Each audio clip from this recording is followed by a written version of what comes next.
Just comb your hair, go and wash your face. It's been a real long time since you've seen the light of day. So let thoughts come as they may, beauty and parade. Everybody all smiles when you're back in the seat again. All aboard the Petty Express to a beautiful darkness. It's full steam ahead to ride the rails to our next destination. Yeah!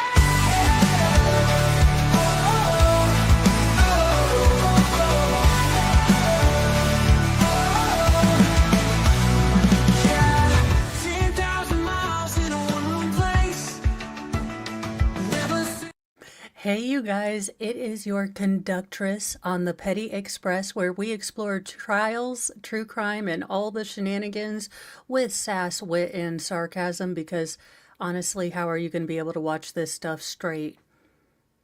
That being said, you guys, I have to take this off the screen for just a second because I have created something amazeballs. Or at least in my own estimation, amazeballs, because of my lack of computerosity skills. But would you look at the next Legal Shenanigans Theater? Granted, it is a terrible, terrible Photoshop, but it's about the best Photoshop that I can do. But Legal Shenanigans Theater, this Saturday, 3 p.m. Eastern Time, will present Driving Miss Crazy. You know, all Miss Crazy. It was going to be, you know, he has a fast car and then cruising together. And then Driving Miss Crazy came to me.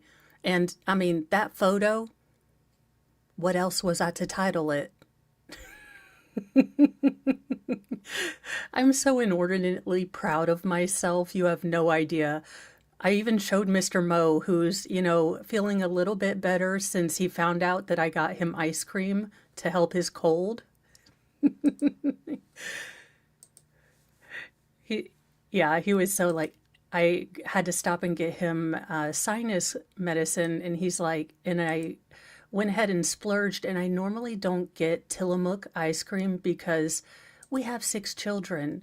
Like, if we buy expensive ice cream, it doesn't make it doesn't, you know, what in the world? Okay, one second. Oh, I see what I did. I am a professional. You guys have no idea. But Mr. Mo had been craving something like apple pie, kind of that genre, for a good bit. So I splurged and I got us Tillamook, you know, apple pie and German chocolate ice cream.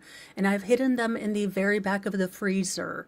And I have told him, I'm like, if you want any of this before it disappears and is never to be seen ever, ever again, I would eat it now. Good morning, Linda Lou and John Barton.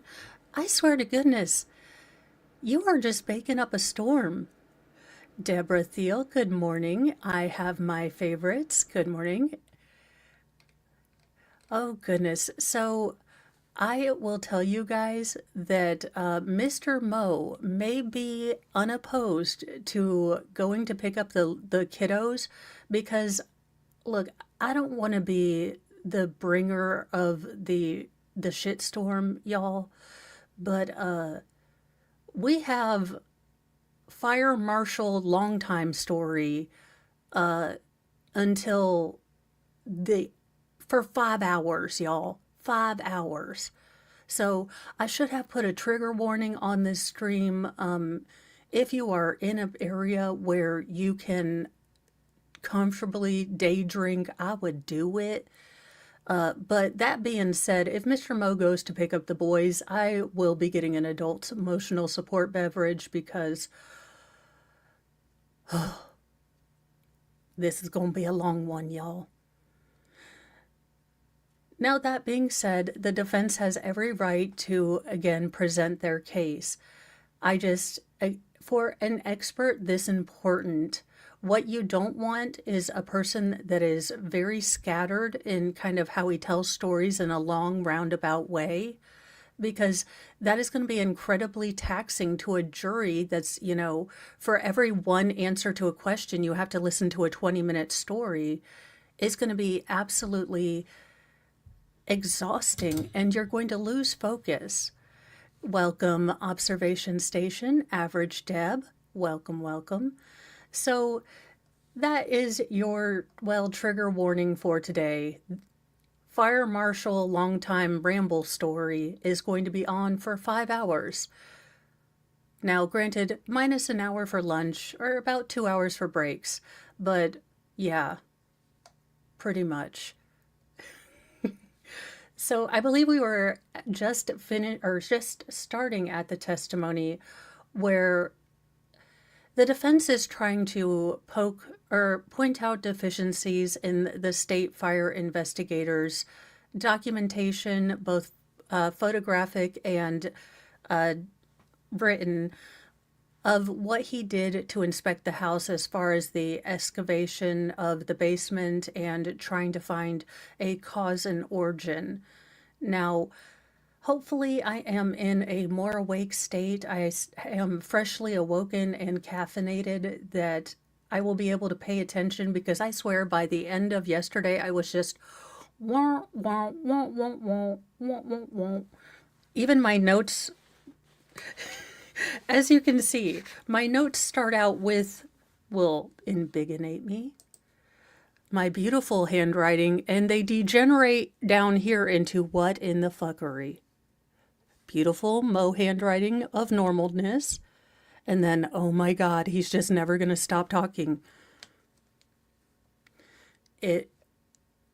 So it's going to be a struggle, y'all, but we will try to make it entertaining and tangenty and emotional support all of us. If you see someone in chat nodding off and they're operating heavy machinery, tell a friend. In fact, if you are going to be operating heavy machinery in the background while listening to this man, watch your six, make sure you stay awake, have some Jolt Cola, it'll be fine. We'll be good. Average Deb, 5 hours. I'm reconsidering my life choices. Not as much as Linda should be, though. Yeah. Pipes that were central to that area, that space. And he also moved remnants of furniture, springs, and some debris. But even after that, yes, that's some of the, I think there's a vent, or the cap, and a few other things from one of the flues. There were triple flue there. There was one for the furnace, one each for the fireplaces. So there was a lot of piping there. And he removed some of it. But So Mr. Leroy was a pipe master, if you will. I mean, this is why Mr. Mo can't take me to Lowe's, because, yeah, I need some pipe. Let's go look at the caulk section. I love the selection of caulks that you have here.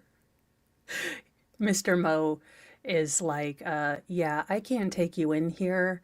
I mean, it doesn't stop him from making me have to go with him, but I do manage to embarrass him more times than not.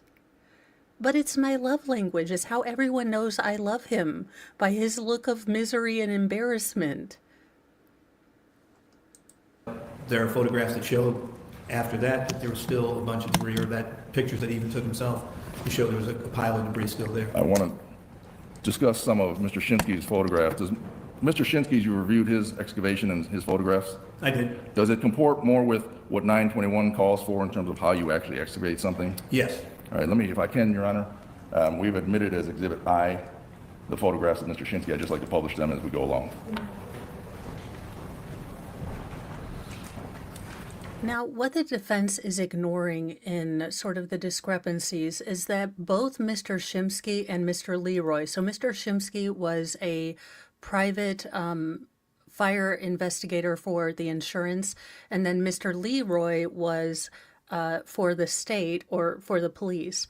They both, came to the conclusion that this was an intentionally set fire.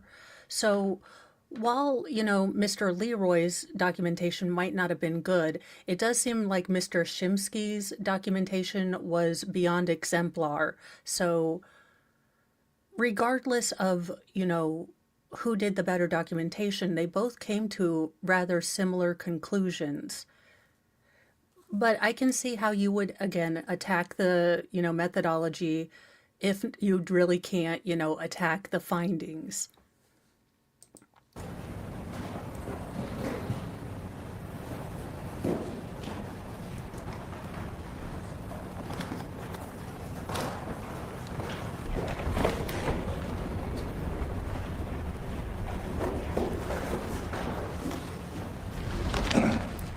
I know I brought enough for the whole class last week. I hope I have enough for the whole class this week. Please stop comparing. Oh, for the love of Lemmy, everyone is in a bad mood. Now, to be fair, state's attorney probably thought, oh my God, I'm looking at a day full of grandfather time, long story, jabberjaw. She's got a little bit of her armor back on, but she's definitely deflated. Although, Linda, you don't stop straightening the hell out of your hair, it's going to look just as bad as it did just a week ago. And, well, it already started. Never mind, I'm not giving her beauty advice. Actually, Linda, high heat, don't move the straightener, you just keep it on one section for about 4 or 5 minutes, okay? And your hair will look lovely. Don't do that. Anyone who is not named Linda Stermer, do not do that. And welcome, Anne Catherine Boyson.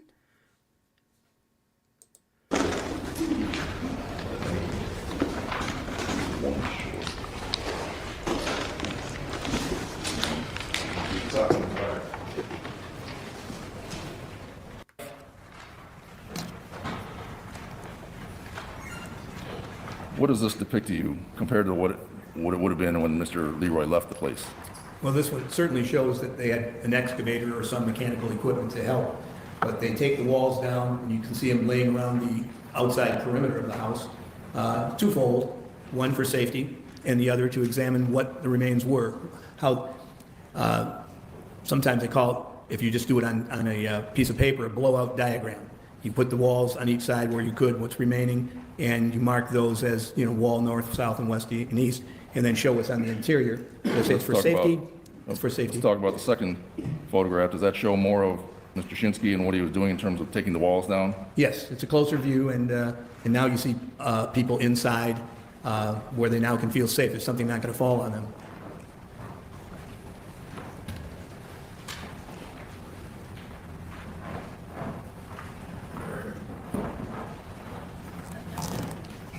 I'm showing you what was marked as Exhibit O, floor plan of the first floor.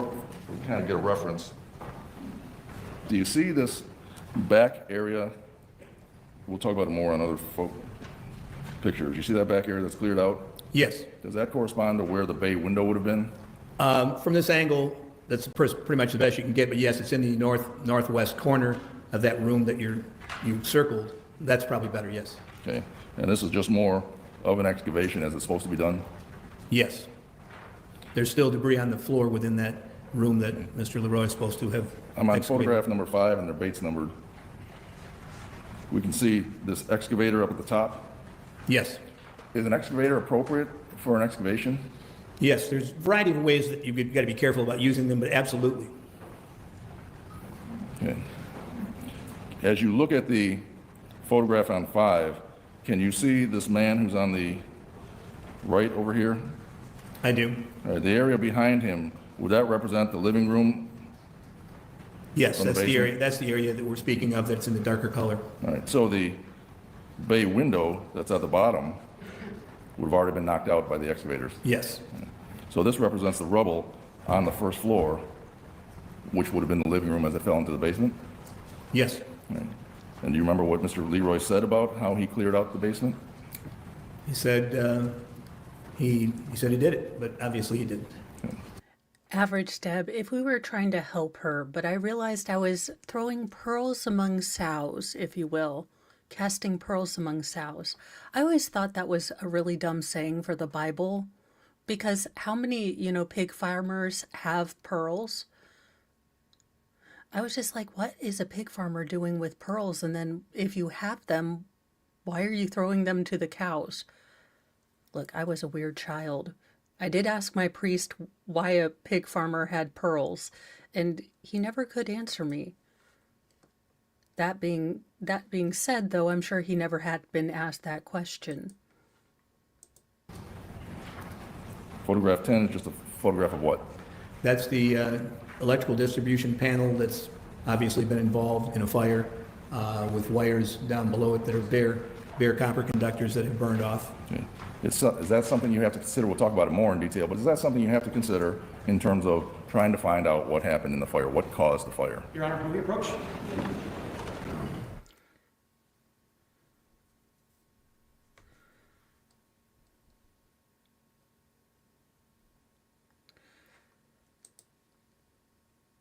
Oh, yes.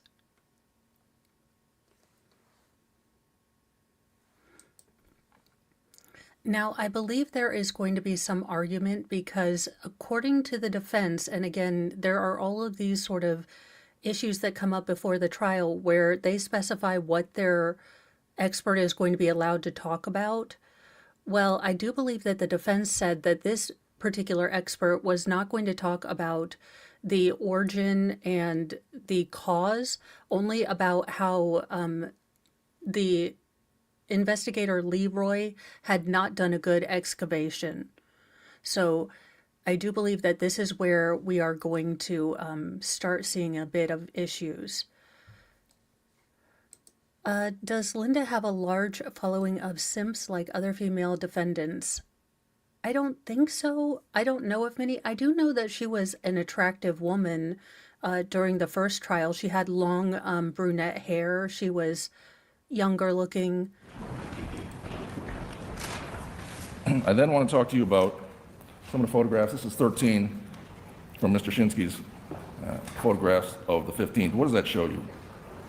That shows some of the debris that was removed, more than likely 75% by excavator and placed according. Objection. Speculating is the number 75% by excavator. I don't think he's capable of saying that, Your Honor. These are heavy pieces of evidence. A human being couldn't do it. He's been on thousands of excavations. Thousands. Thank you. And others were moved by hand, the smaller objects. Okay. But in a placement such as they can look at them and define where they may have been and try to see what they may or may not have to do with the relationship of fire cause, or not only fire cause, but fire load. More evidence of what? Examining pieces of the appliance here to look at it to see if it could be ascertained whether there were something to do with the cause or just affected by the fire. And in terms of laying it out and looking at the pieces individually, what step to the scientific method does that go to? That would be, finding the evidence and then looking at it. You're collecting the data, which is that's some of the data, and then you're analyzing that data by putting it out and checking to see if you can make a hypothesis about each and every one of these pieces of equipment. Okay. This last picture, 17. What does this show you in terms of how one excavates and the proper way to do something? There, the investigator is isolating, for example, in this case, the flue pipes, laying them out in, I won't say in order, laying out and seeing if they can determine a potential order, but as I said, there's 3 chimney chases, and you try to match up oxidation, different things on the flue pipes to see if you can match them all up, but some were smashed as a result of the collapse of the building. And then you've got other appliances again, furniture, that is examined and trying to determine what value they have, as I said, either cause, origin, or fire load. In terms of fires, obviously every fire can be different. Big fires, small fires, dumpsters, whatever, right? Right, they're all uniquely Dumpster different, fire. sometimes to a great degree and sometimes to a small degree. Are there case? occasions, or frequent occasions, where the damage is just too much, where you have what's called a total burn? Well, total burn is, like the word says, total, but a burn that is very extensive with collapse of floors, roofs, and all that. How much are they paying this man to explain to us that a total burn means that it's total? He went to college. Is a very difficult investigation And why is that? because much of the items that have been consumed in the fire, much of it is because there is such a wide area that you can't even find the origin. Does NFPA speak to that, NFPA 921? It does. Well, I'll show you this section, 18.8, is that what you're talking about? That's the one I read from, yes. Yes? Yes. All right. What that document says is a conclusion of the origin investigation can be the identification of a volume of space too large to identify causal factors or no practical boundaries can be established around the volume of the origin, right? Correct. All you folks are taught that? Yes. You tested things like that? Yes. And I'm sure you've taught What it do to you mean, firefighters? you folks? Yes. Okay. In this particular case, Mr. Leroy defines an area of origin, as we had talked about 20 feet by 20 feet. Is that, in your opinion, a reasonable area of origin? It is not. Why not? Because as this section says in practical experience, the book talks about an area of origin and a point of origin. Sometimes you actually do have a point of origin, but most of the time you do have an area. But that area consists of a very much smaller diameter or perimeter. Give us an example. Fire starts in a living room. It consumes many of the contents in the living room, flashes over, but by examination of each piece of the evidence there, you can get down to maybe That is pretty a sofa funny. where somebody was carelessly smoking, or a lightweight electrical cord on the floor that may have been the cause of the fire. But you have to do that, as it says, painstakingly, hard and dirty. Is there any sense of embarrassment if you say the area is too big, the damage is too much? I have to say it's undetermined where the fire started. No.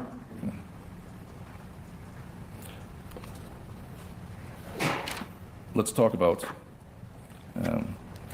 the area of origin as one, the living room, and then two, you reviewed Mr. Leroy's work.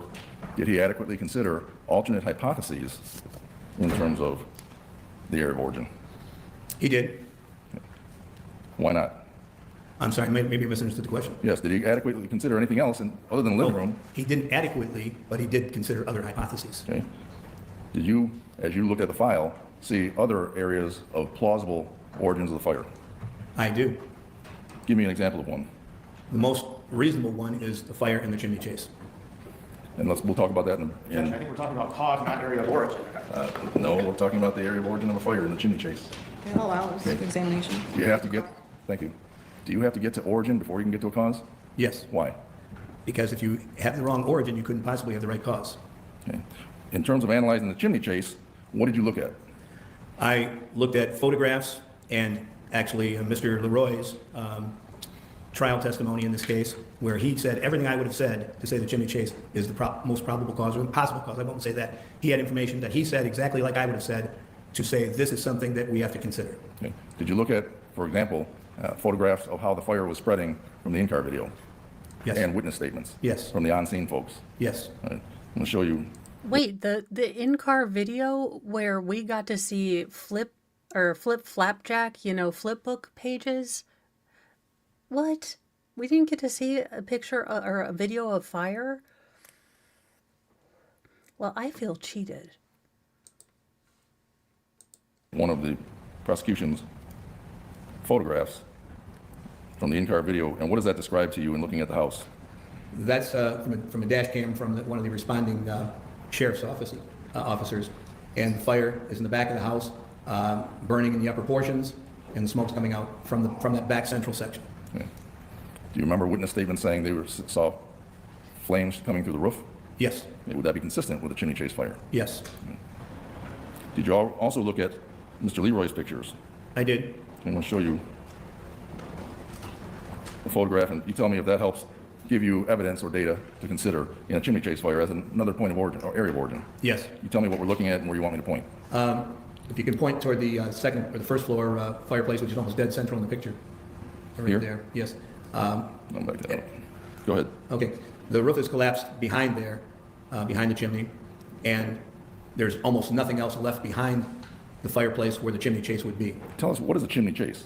Chimney chase is a facade that goes around flue vents, and it's supposed to be a certain distance away from the flue vents. There's not supposed to be anything in direct contact, but that's what's directly behind that Yes. the chimney. In that opening where you've got the header and the vertical 2x4s, where Mr. Leroy said, well, that was proof that there was no fire in the fireplace. That really would have had nothing to do with it because that is a protected area and there would be no way that it wouldn't burn if everything else burned, except it was protected and it was insulated and it was what held that fireplace in check.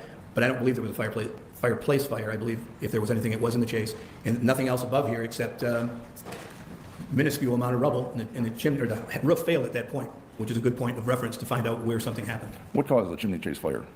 A variety of things. The flue vents now are circular. They're not just old brick and stuff like they used to be in But you saw the aluminum flues.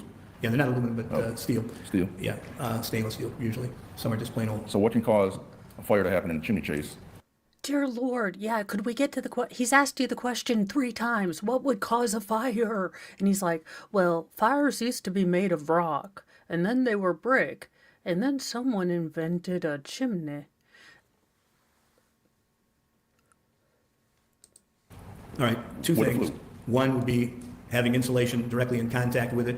I've had 2 fires, actually. One was one way, one was the other, just within a couple months apart, a couple of years ago. One, because they were putting blown-in insulation in the roof area, and they were supposed to protect the area with a chimney chase, and they didn't. So while they were doing the insulation, it fell into the chase and was in direct contact. So over time, the insulation materials caught on fire, which caught the chase on fire, which caused the house to burn. But it wasn't nearly as bad as this. I mean, it was very clear that that was the cause. The other cause was the result of these flue vents are 4 feet long or 3, whatever the distance is. I think usually 4 feet. Those look shorter to me in the picture, but they are connected. You twist and connect until you get up to the top, and then you put a cap on the top of that. And that's why it's laid out to analyze, whether that could be a cause? Yes, But you have a lot of damage to those. right. They're too damaged to be, like say, some were, the ones that Leroy took out, some of them were actually almost flattened. I think he even mentioned that in his report or in his testimony. And those you wouldn't be able to tell. But in the other instance, the chimney came down in whole. The whole thing was on the side of the house, and everything, what remains of the chase and the flue came down, so we were able to put it all together. And there was a gap where one was Objection, Your Honor. He's never held any of this evidence. He can't talk about putting things together. How is he testifying to this? Your Honor, he's an expert who's done thousands of investigations, and including chimney fires, and he's talking about how you go about analyzing the Okay, now, I don't like the defense either, sweetie, but have you thought about your blood pressure? Now, that being said, I go about it red as a tomato when I get mad, so I can't really. It's more like I just don't want you to keel over. And, sir, don't. Okay, it's bad when you have no necks, T-Rex arms, and you try to cross your. Don't try to cross your arms if you don't have arms. evidence, the data. This is part of the scientific method. But he's talking about we put this together. He's never said anything. How is he testifying? I'll allow him to re-answer the question. I didn't Yes. hear what you heard, Mr. Blair, but. Thank you. Mr. Miller? Now, I want to show you. You know what that reminds me of? Have you ever seen those? They're usually little gag things, at like bridal showers or something, where you go behind your friend and you do the arms for them. And, you can't see anything. And I mean, that's kind of what it looks like because I'm obviously having my hands, but that's what he reminds me of. I'm going straight to hell.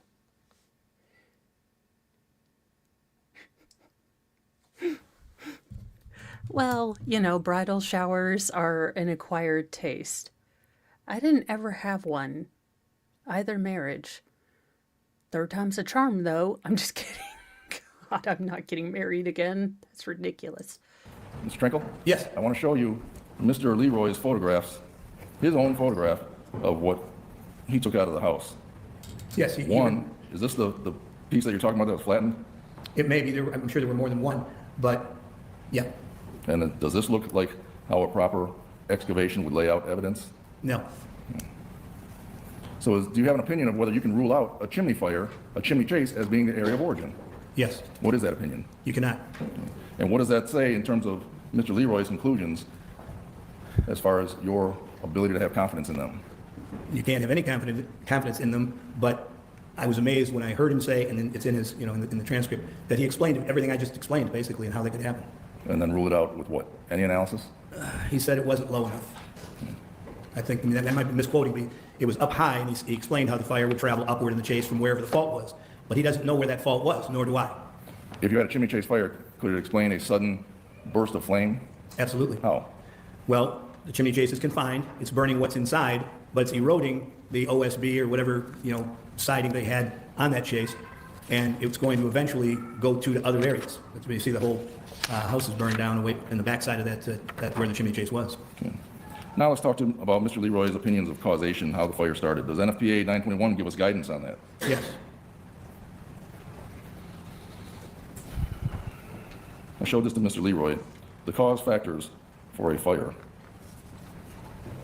19.1.1? Correct. Okay. The determination of a fire cause requires the identification of those factors that were necessary for the fire to have occurred. Those factors include the presence of a competent ignition source. Your Honor, I'm going to object. I think he can maybe ask the witness to talk about it, but he's literally testifying from the book. I'm not testifying, I'm just reading what this says. It is getting to the point of testimony, so perhaps rephrase the question. Tell us what 3 factors are necessary, required, to have a fire cause. Certainly the competent ignition source. Well, usually my feral son, anything he's not supposed to touch, and a lighter. That's usually how you start an arson. That being said, we don't have lighters around my house no more. Have boys, they said. There'll be a barrel of fun, they said. They're not as moody as girls, they said. Arson, they did not say.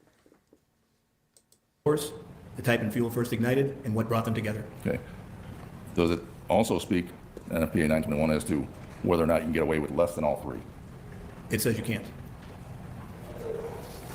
19.4.4.1, does that speak to that? Yes, Can you read that? I can, particularly it's in front of me. Even though I don't need glasses yet, it helps. Can you read that to us? It says simply identifying a fuel or ignition source by itself does not and cannot describe how a fire came to be. In other words, 1 and 2 by themselves don't count. No, We're going to talk about how Mr. Leroy got to his open flame and gasoline issues, but do you remember him testifying about number 3, step 3, yes, and how he couldn't identify how the fire 1 and 2 got together? I do recall that, yes. So what does that mean in terms of being able to identify how the fire started, the cause? It means he can't, and he didn't. What does that tell you in terms of your confidence in his opinion that he actually identified the cause of the fire? Well, I guess if I put a percentage on it, it'd be 0.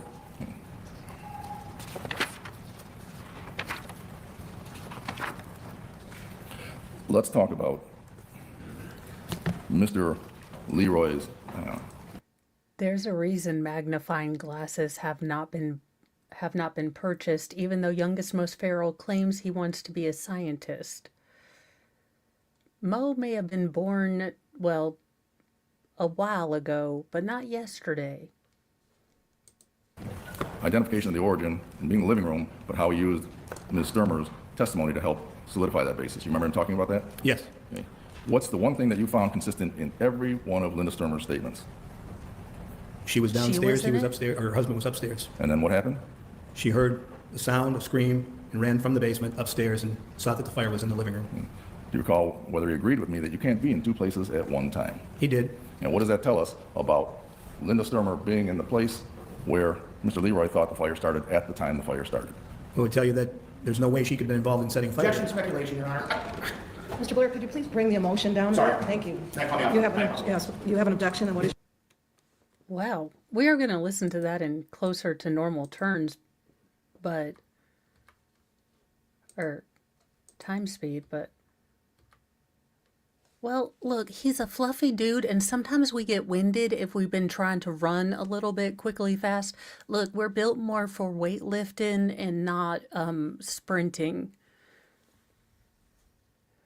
That there's no way she could have been involved in setting fire. Objection, speculation, Your Honor.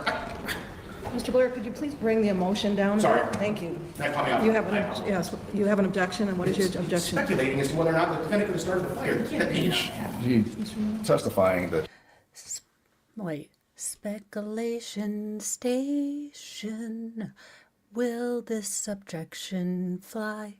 Ba-dum-bum. she wasn't in the same place as Todd Stermer when the fire started. I'm going to sustain that objection. Okay. Do you recall Mr. Leroy agreeing with me you can't be in two places at one time? Yes, And that Mr. Stermer was by himself when he got caught on fire? yes, Let's do a hypothesis. Here's a hypothesis. Linda Oh, dear Stermer God, no. was upstairs with Todd Stermer when the fire started. Do you have evidence that would support that or disagree with that? evidence to support it. You have evidence that Linda Stermer was in the basement. Yes, So you can rule out the hypothesis that she was upstairs when the fire started. yes, Right? That's according to the data that you have, and that's the only consistent data you have, right? yes, Do you remember that Mr. Leroy? So, Linda, a woman known to lie to family members, to friends, to her husband, to lay hands on her children, she's the only person that we're taking the narrative for. Is Fire Grandpa related to Helen Mirren? I don't know. I will say that his tone has become more and more Cheeto-esque as this testimony is going on. So now that being said, my complexion is, well, sunburn adjacent, so, or actually my skin tone, there are certain times that I, for the safety and for my deep patriotic, service, serve this country. Yes, the only time you will ever see Mo in a crop top, she goes to the East Coast on very foggy nights. They shine a flashlight at her midriff, and I have saved many a cruise ship from the seas. I am transparent. Look, I love my youngest daughter so much, but I'm like, sweetheart, you are like pale like me. You can't marry anyone from Scotland, okay? Like my grandbabies won't be able to go outside without having to dress up like Michael Jackson's children, okay? So I was like, find a nice man from Greece. Find you a young man from, I don't know, the Mediterranean, Sicily. It'll be great. I'll learn how to cook Italian food, and I'll have grandchildren that don't combust when the 100-watt light is on. She looked at me and rolled her eyes. She's like, boys are gross. And I was like, fair point. Leroy found that evidence to be reliable? I do recall he did.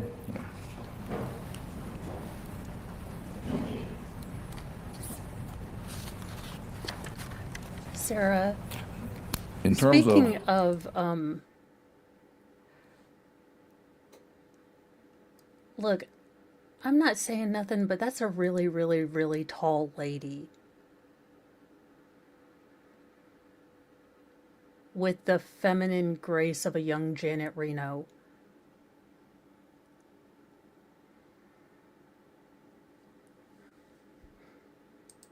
Hey, Joe said, I didn't know my ex-husband's uncle was Scott. He could, oh, well, there you go. Well, okay, basically, I need my grandchildren to be able to survive like some more high intensity, wattage, because as my eyes get bad, I want to be able to still do cross stitch.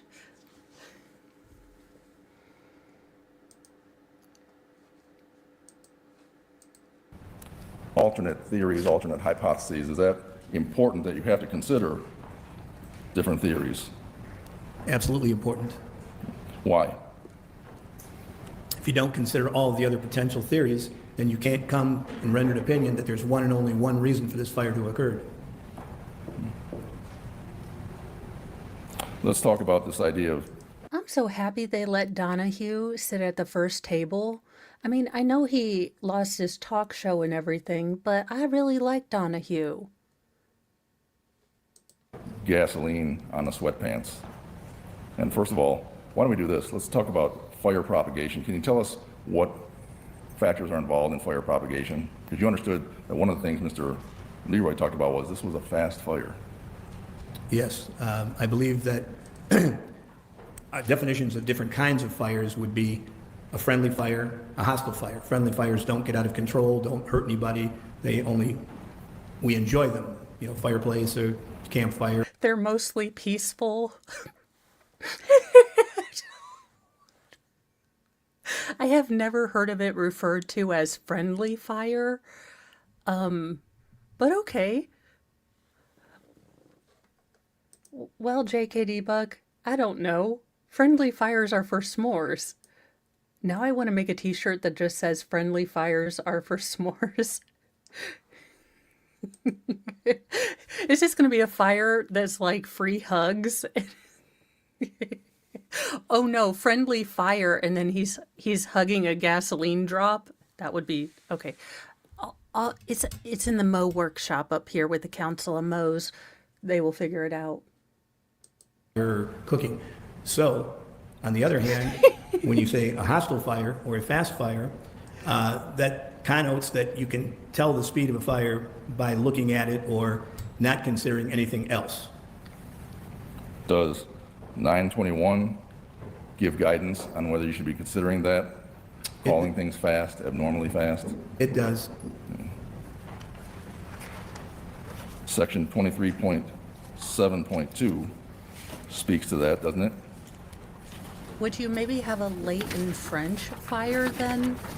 I think it's stuck in the middle. Excuse me. Yes. And what does that say? It says, what the investigator may consider as excessive, unnatural, or abnormal can only occur in an accidental, or can actually. I'm glad that was, well, I'm glad you still have the functional use of all your fingers and toes, Sarah. This is making me rethink sending my daughter to college. Although I think she would never speak to me again if we did, you know, a homeschooling college experience. I think she has picked the college that is as far away from us as humanly possible within the state of Indiana, which I totally understand. I get it. I really do. So as much as I joke about keeping her at home, I want her to spread her wings. But it's just like, oh my goodness, she's going to be making... I was just like, sweetie, if you make really, really dumb choices, but not dumb enough to land you with bail money, don't tell me until you're 40. I don't want to, look, my heart can't take the stories right now. So wait till you're 40 and I'm 60, okay? And we'll have fun and the statute of limitations will be done and I won't have to dye my hair more because I've got gray. So just don't lie to me, just don't tell me. Occur in an accidental fire, excuse me, depending on the geometry of the space, the fuel characteristics, and the ventilation of the compartment. Tell us a little bit about that, then I want to show a video that you made. But tell us about the factors that go into it: compartment, fuel load, ventilation. Okay. A fire in a accidental scenario will start, it's called the incipient stage, a very small stage of the fire. It will progress from that point and continue to progress depending on the fuel load and the ventilation. Ventilation is very important. Yes. And fuel, fuel, do we think of it as maybe gas, oil, that kind of thing? Is that what fuel is considered? Sorry, I missed that. I apologize. To a fire investigator, what is fuel? Fuel is anything that burns. Anything in this room, almost everything will burn. You know, steel, even how they make cars and things by melting steel and reforming it. But in a situation like we're normally used to, wood products, plastic products, you know, cellulosic materials, and you know, flammable and volatile materials. And when windows burst open in a fire. So basically everything but asbestos, which won't burn, but will give you, you know, the big C word. Does that help fuel a fire? It does. Why? Because now more air and oxygen is let in. You have a video that you made, what year? 30 years ago, I think, 1993. And what is that? Speedy Gonzalez, not as much, no. I have seen little clips where apparently Lori gets told to not flatter herself. because apparently some hussy was trying to sleep with Lori's husband while Lori was sleeping with someone else's husband. So by the transitive property, Charles was sleeping with no one. But no, I was waiting till I could give it my full attention. So, you know, I haven't.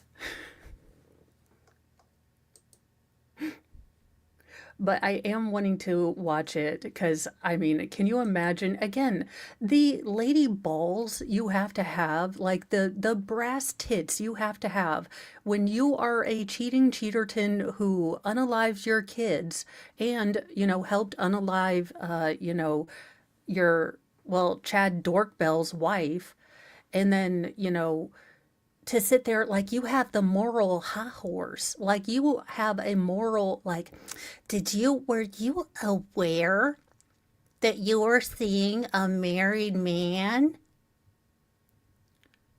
No, I didn't know. Well, surely you have seen media. You know who I am. So surely you were aware that he was married.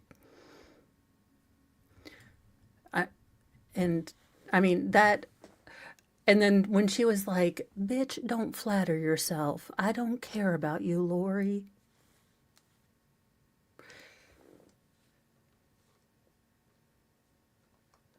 Oh, Jennifer Swift, I'm sorry. Well, you can confess to me. I will not hold you in contempt.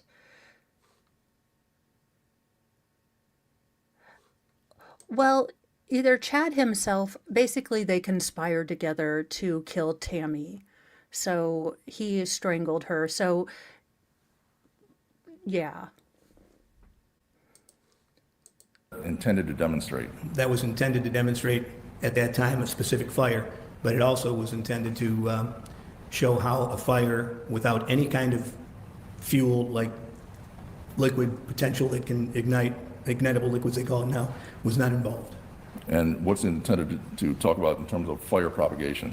To show how heat and smoke rise, which is natural, and the fire will continue to burn until there's no more fuel left or no more oxygen or somebody extinguishes it. Were you considering, too, the time duration of how quickly a fire can develop with just accidental cause? Yes, there's all kind of national and other videos that show, you know, a fire can go to flash over from a natural fire in 2 minutes, 3 minutes. Okay. Is it intended to demonstrate principles? Yes. Your Honor, move for the admission of Exhibit JJ, a demonstrative exhibit. Mr. Blair? Other than the limiting instruction I'm going to ask the court to give regarding this exhibit, I have no objection. Okay, thank you. Do you want me to provide that please. instruction now, counsel? Okay. Jury, I have an instruction for you. This video is being admitted only to illustrate this witness's testimony. The parties agree that the video is not in any way a recreation of the events at issue in this trial. You may only consider this video to help you understand and evaluate the witness's testimony as it relates to the speed at which a fire might grow and propagate in the absence of liquid accelerants under certain conditions. Counsel Thank you, Your Honor. satisfied with that instruction? That's fine. Mr. Blair? Yes, sir. Okay, thank you. Yes, what, JJ? JJ? Court will receive Exhibit JJ into evidence. And you can kind of describe for us what we're seeing. It's okay. Yes. Okay, right now, in that cardboard box, there's crumbled paper product. It was lit with a match. And there's nothing else to influence its growth outside of, you know, the configuration of the structure and the fuel load. And you started at 2:04 p.m.? You know, it says it on that one. I'm not sure the other, there are two camcorders videoing this, and I don't know if the other one says the same thing. I think it does, yes. We switched from this camera after about a minute to the camera on the other side. Ooh, two Jury, is this board camcorders. in your way? Better? Okay, thank you. This is just switching the cameras.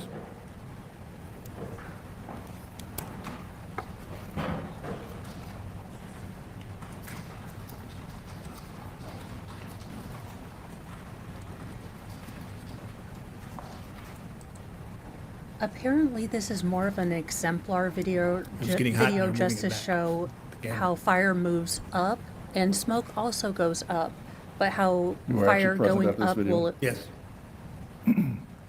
It's burning Spread. a building inside my building. Probably not the smartest thing to do.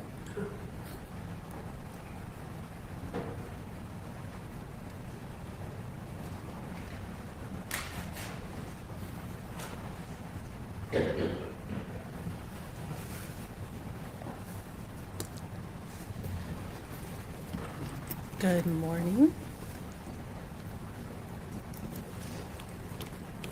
And what is this showing us right here when it hits the ceiling?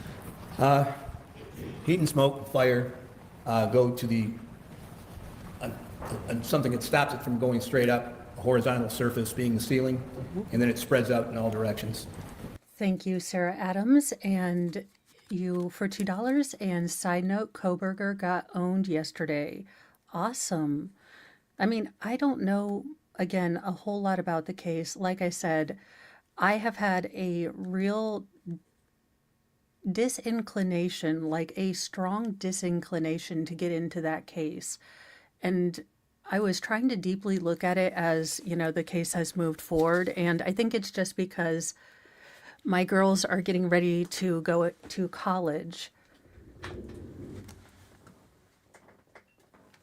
So I've got one going this year and then one going next year, or starting college next year and then one starting senior year of high school next year. So I'm just, that and and I don't want to mispronounce it because I want to be respectful. Goncalves, she looks a lot like my daughters. So just with the blonde, or whoever the blonde one was, or was it Kernut? Look, I really honestly didn't pay attention to it.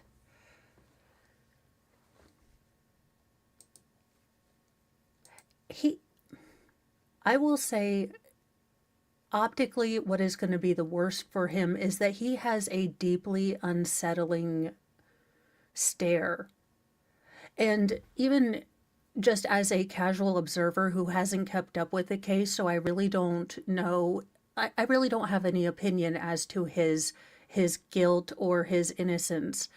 But as a person who has casually just seen the photos and what they've shown on court, he is a deeply unsettling looking fella. I don't know how his defense is going to, go past that, but to me, again, as a person who has no, bearing on the case, just as a casual observer, he is deeply unsettling. And continues to burn until the fuel is expended.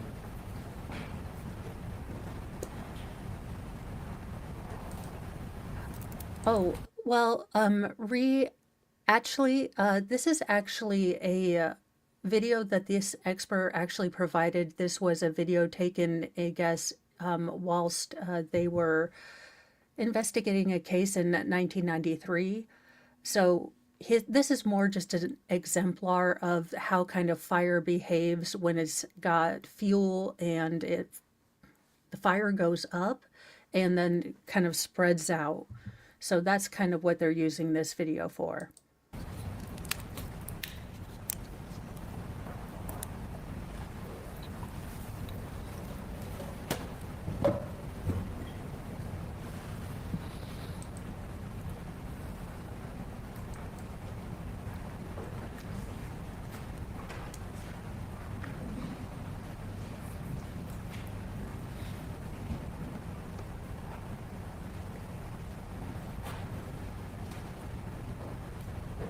And this is in an enclosed space?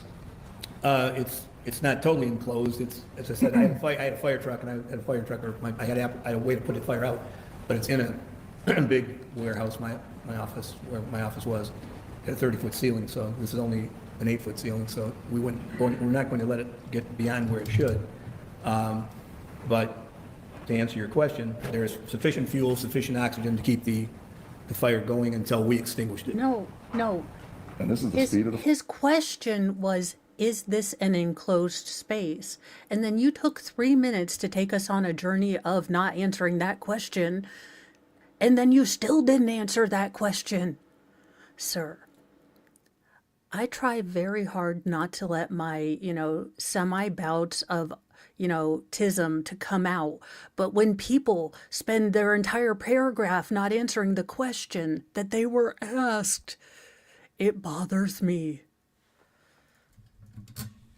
Sorry. That is the most annoying thing to me. And if you notice, this witness does it all the time. All the time. What was it, a chimney, fire? Well, there's a lot of things you can do with a fireplace. They used to be made of brick, and then they went to steel, stainless steel, in fact, made directly in Detroit before the riots. That's right, I worked in the riots in Detroit, and that's about what I got to say about that. Okay, well, just so you are clear, if smoke 'em if you got 'em, y'all, 'cause we're here until hour 5 with this man. Fire? Yes, and that's into 3 minutes, I think. Right, that's only about 3 minutes into the fire? Yes. And if everything was, all what it's going through is non-combustible, double-thick drywall. So we had plenty of time to let it burn and not have to worry about it going through into the rest of my building. We had 2 hallways to make it, so we had sufficient room for it to spread, and then the last one, where the last hallway goes right out to a 16-foot overhead commercial door.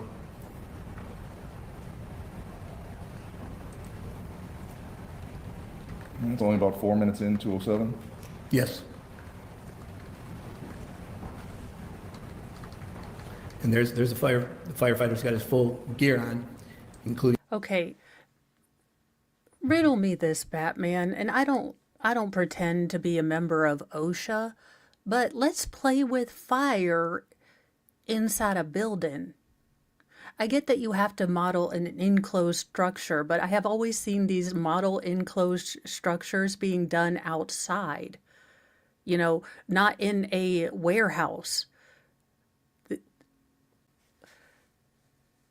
Sir, did you watch the movie Backdraft to get ideas, allegedly in Minecraft? It does. I want to get one of those overhead mics so it shouldn't be in the picture, but, it's all things in good time. Including a Nomex headgear and a self-contained breathing apparatus. And when they pulled back, there was no fire anywhere near them. It was just a small fire, just to show you how convective and radiated heat transfer can give you some serious burns. So they were protected, and they got out before it got worse.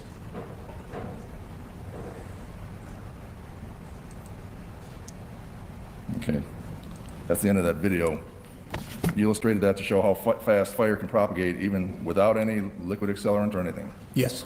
Oh. Now, you also showed us. And also, props for Mama Stermer.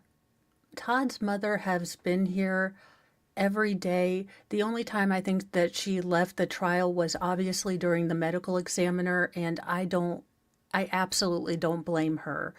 But I would just like to say, God bless this woman. She has the heart of a mama bear. This is not the first trial that she went through. This is the second trial that she's gone through to try to, get justice for her son. And she was just the sweetest little old thing on the stand. She was so sweet, and she couldn't hardly get the little ear things to work, and she's like, I'm sorry, I'm deaf. But she was incredibly sweet. Just, you can see how this has taken a toll on her, but she hasn't let it define her. She hasn't let it kill her joyful soul. So, and that just takes so much strength, because it would turn me bitter for a long time. And she hasn't let that kill her. And I know the work that it takes to go into that, to, really not let the dark and the hurt and the pain take you to a dark place.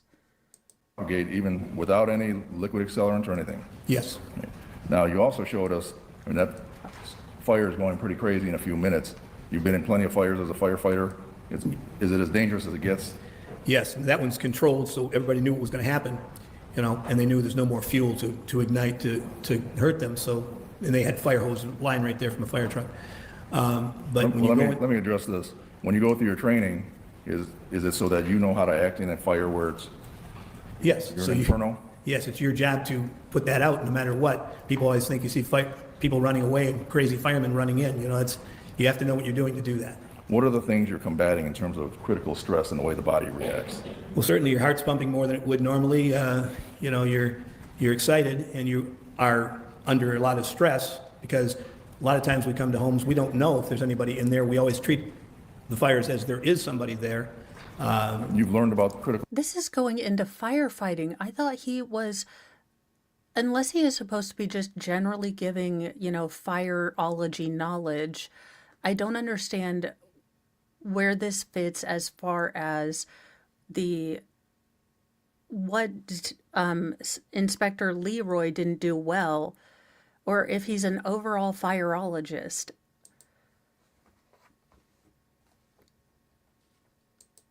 stress factors that the body goes through, I'm going to object, Your Honor. I think this is outside his area of expertise. goes through its training as a firefighter.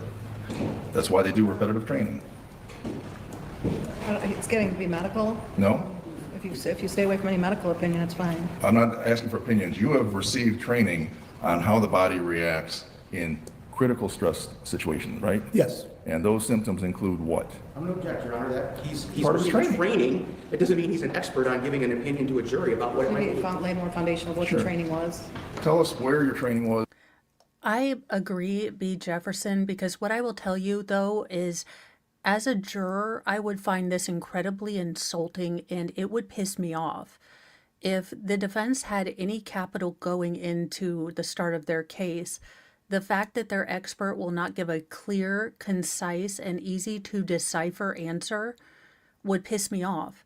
Again, there's a certain point at which each one of these jurors are human, and this man's rambling is going to become white noise.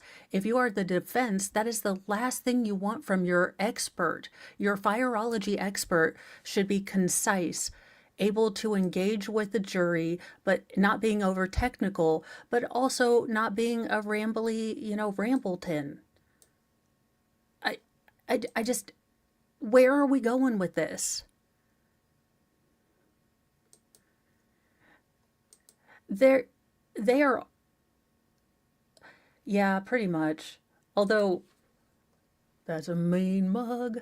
He's got a mean mug. It must be hard when you don't have a neck. I mean, and short little arms. That's it. I'm not going to be able to go to Michigan. They're going to be like, did you make fun of every single one of our lawyers? I'm going to be like, well, probably most of them, if I'm honest. What your training was and what kind of subject matters you covered with respect to how Well, the first 320 hours that we had were classroom training in all aspects of fire and, as you said, what we go through as a firefighter and to make sure we were able to cope with that. and what are the things you're trying to cope with and fight against, which is how your training is going to help you.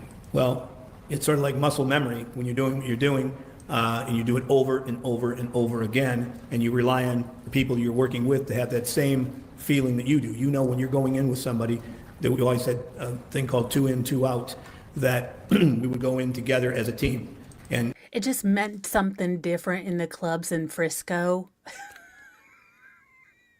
Okay, I'm sorry. That was mean. That was uncalled for, Mo, and I'm calling HR. That was inappropriate and blue-collar humor.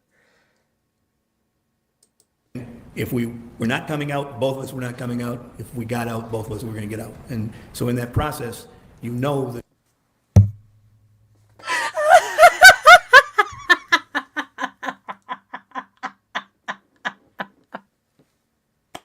And then that sentence directly after it.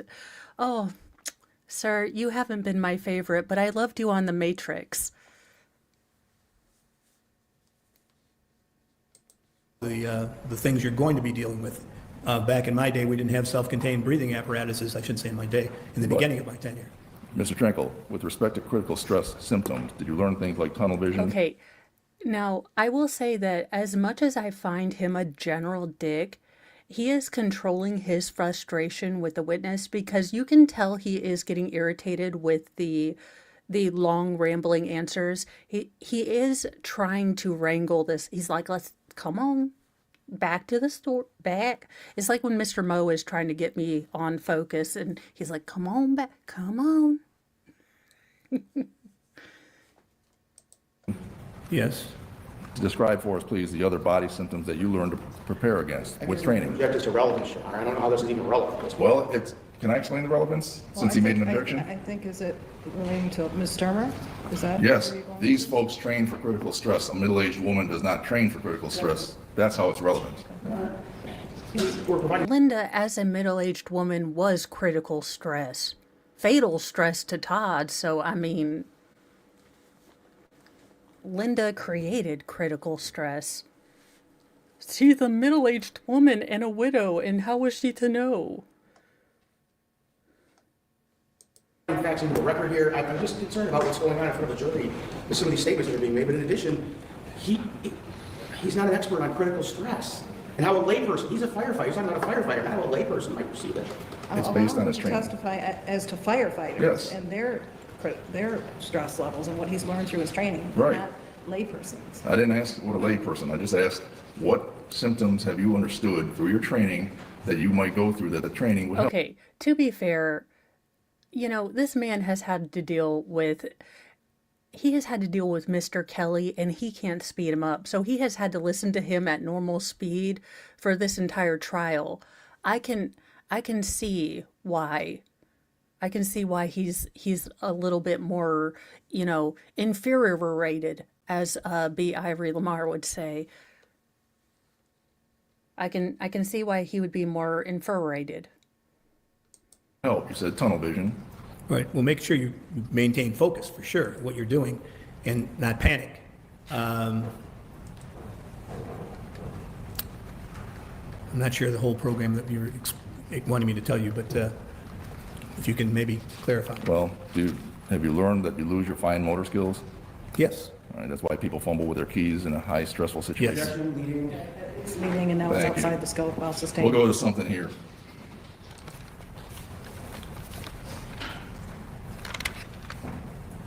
The gas on the sweatpants we were talking about, under the scientific method, you remember that Mr. Leroy arrived on the scene 3 hours after, Yes, and that Mr.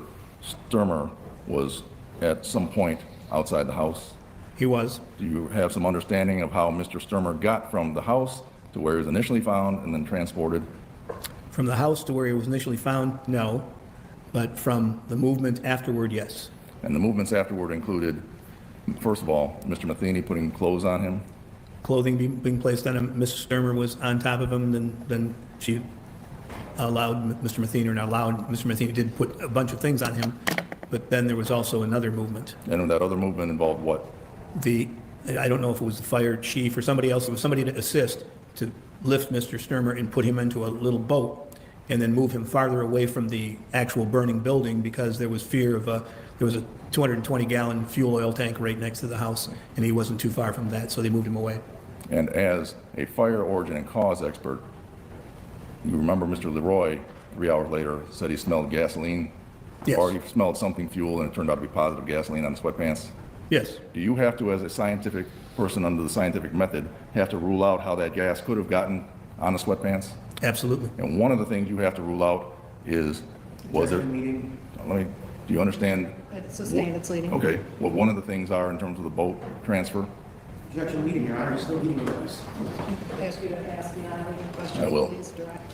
Sir, tell us, if you're the fire origin and cause investigator, what you need to consider in terms of the transfer going back from where Mr. Leroy found him to the house.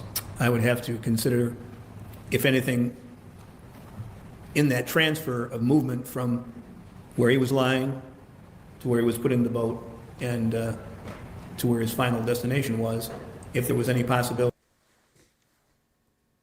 This man did not invoke the Final Destination movies after death done run after Todd like it owed him money. I mean,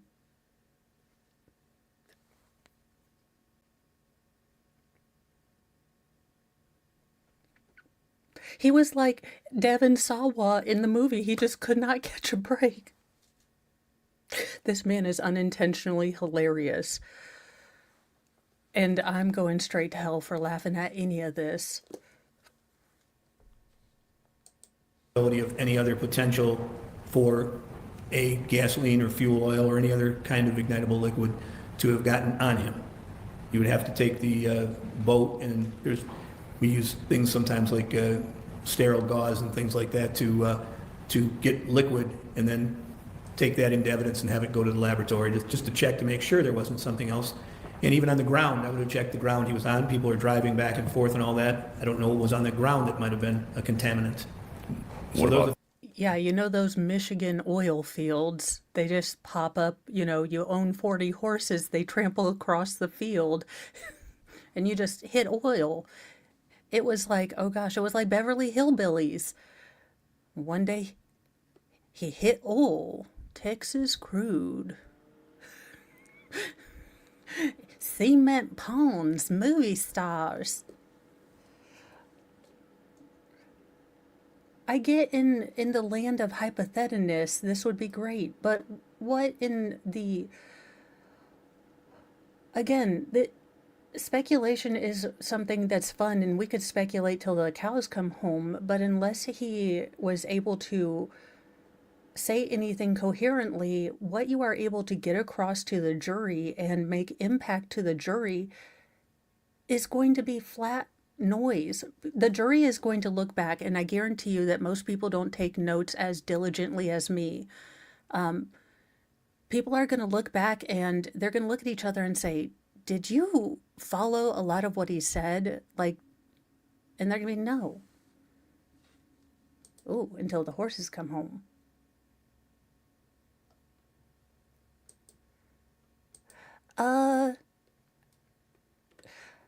I would think the earliest you could start saying it's close to my birthday would be within the quarter. So if you are within the 3 months, like fiscal quarter, I think you can do that.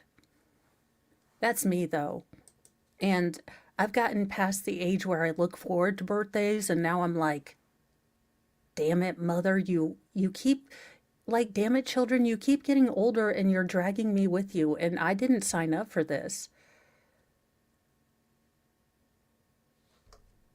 The things you need to think about. what about talking to witnesses, family members? Absolutely.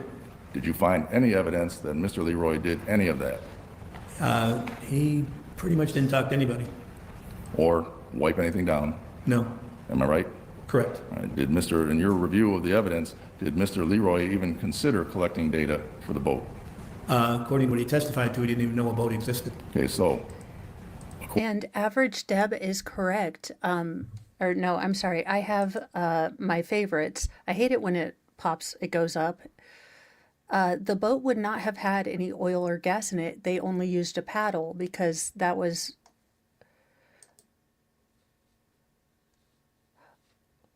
Well, Sarah, it was cows, but Linda apparently loves horses. I could make some off-color comments about that, but... according to the scientific method, if you don't collect the data, you can't go through all the other steps, right? Correct. And what does that do to your confidence level that he actually ruled out that particular alternate hypothesis? Back to percentage zero. Now, would you also have to consider maybe possible contamination? Yes. How would you consider that? And what are you talking about? Well, we also know that Mr. Matheny placed clothing and other items on Mr. Leroy for a variety of reasons. He's pretty well naked on the ground and it's winter. Mr. Leroy is actually the fire inspector. It would be Todd Stermer he would be laying clothes on. Okay, the fact that your expert did that is a little... You know what? We do need a curly horse break. We need a curly horse break. Now I've got Matchbox 20 disease going on in my head. But I mean, look, they're just beautiful. They're beautimous. And again, I keep going back to this Ginger Fabio. Like, he is on the horse romance novels like Stampede of My Heart, you know, Locks of Desire.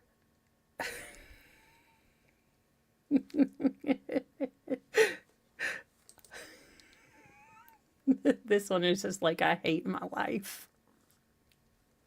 It's the moment you first got a perm and you're like, oh, I done made a terrible mistake. I made the worstest mistake in my life. Only those of us in the 80s would have understand that instant regret you have when you thought you were getting beautiful Julia Roberts curls and you ended up with ramen noodle like noodles, crunchy dry ramen noodles.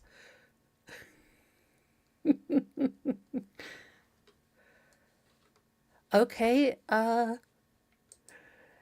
right, let's get back to this because the more we avoid it, just like everything else I do, the more we will get behind. In that Mr. Matheny had an occupation where he came into contact with flammable and ignitable liquids.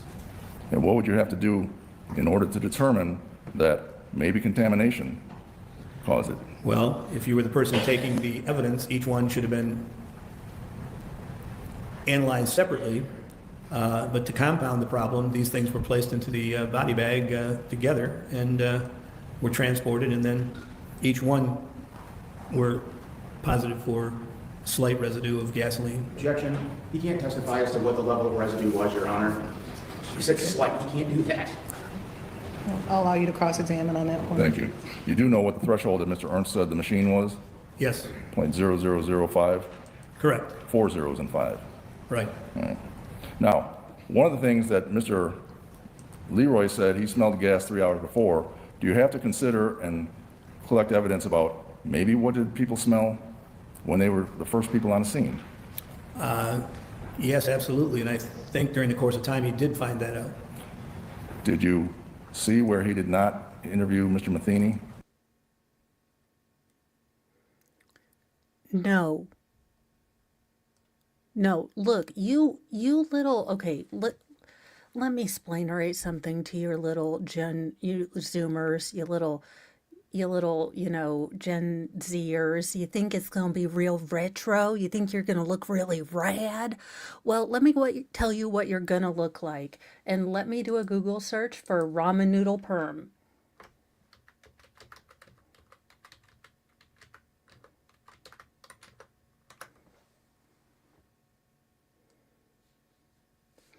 And y'all, this is what your hair is actually going to start looking like. Ramen damn noodles. This right here, this is what your hair is going to look like. You think you're going to look like Julia Roberts. You think you're going to look beautiful, have long, flowing, beautiful curly hair. No, you are going to look like you have a packet of ramen noodles on your head. Bladow. Welcome to the every gym lady you secretly never knew was a lesbian haircut.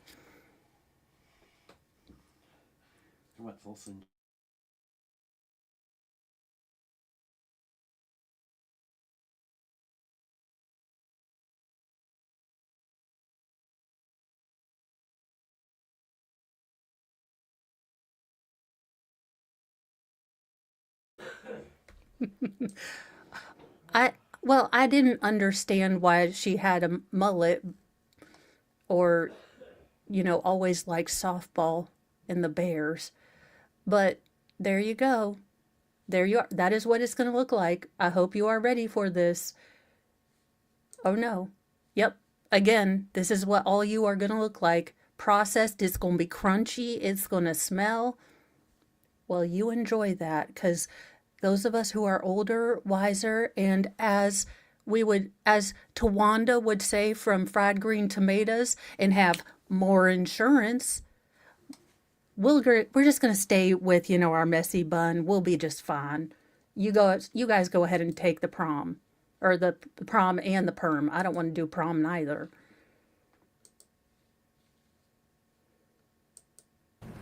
Yes, he did not. And he didn't interview Ms. Calhoun? He did not. And he didn't interview Mr. Masali? No. All right. If they have testified in this trial that they didn't smell anything and they were the first 3 people there, would that be something you would have to consider in terms of whether you could rule out maybe there was contamination, maybe there was something else? That's why I talked to them. Okay. And would you also then, well, let me ask you this. Mr. Leroy says it doesn't matter what they say. Is that appropriate? Selective choice of who you want to interview and believe, I guess, I would say was wrong. Okay. Does NFPA 921 speak to that in terms of confirmation bias? Yes. Tell us what confirmation bias is. Confirmation bias is when you already have a preconceived idea that what happened and you want to confirm that with the evidence, and so it comes to fit your idea of what happened. Okay.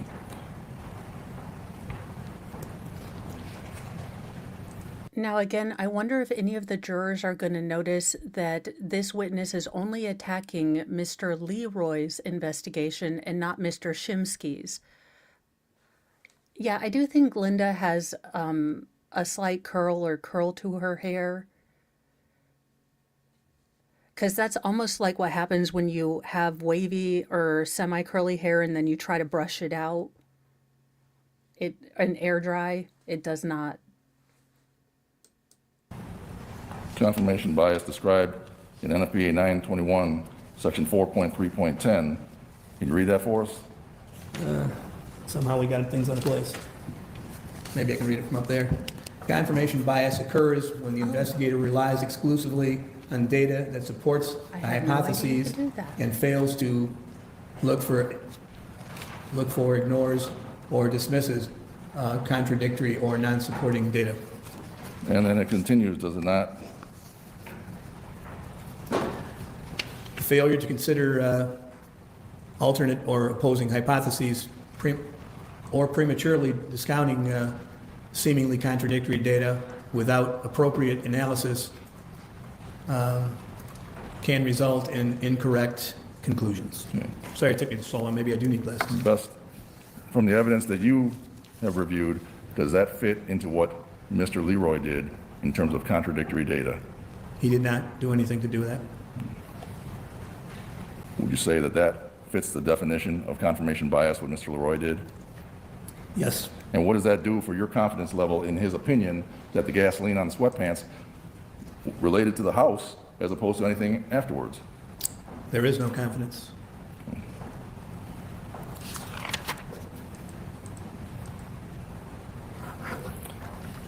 If there is a theory that Mr. Stermer was set on fire with gasoline, do you remember what Mr. Leroy said in terms of the evidence of any gasoline in the house? He opined that through extrapolating the gas that was detected on his sweatpants confirmed there was gasoline inside the living room. And what is that in terms of scientific certainty versus speculation? All speculation. And what is speculation in terms of an expert? Is that appropriate? It is not. Why not? All right, you guys. Well, Mr. Moe is starting to feel better, so he has asked me to go get lunch with him, and I have negotiated with my feminine wiles and, well, saying I would go out to eat, with him picking up the wild feral children boy people. So I am going to set up a stream to start back up at 1:20 or 1:15 p.m. It's not going to have a description, but it is going to have the Petty Express, and I am going to send you guys to it. And then I will be back, and we can have an adult beverage stream because, holy God, this expert's going to kill me. He really is. So let me send you on over. Let's see. So it'll be 2 hours.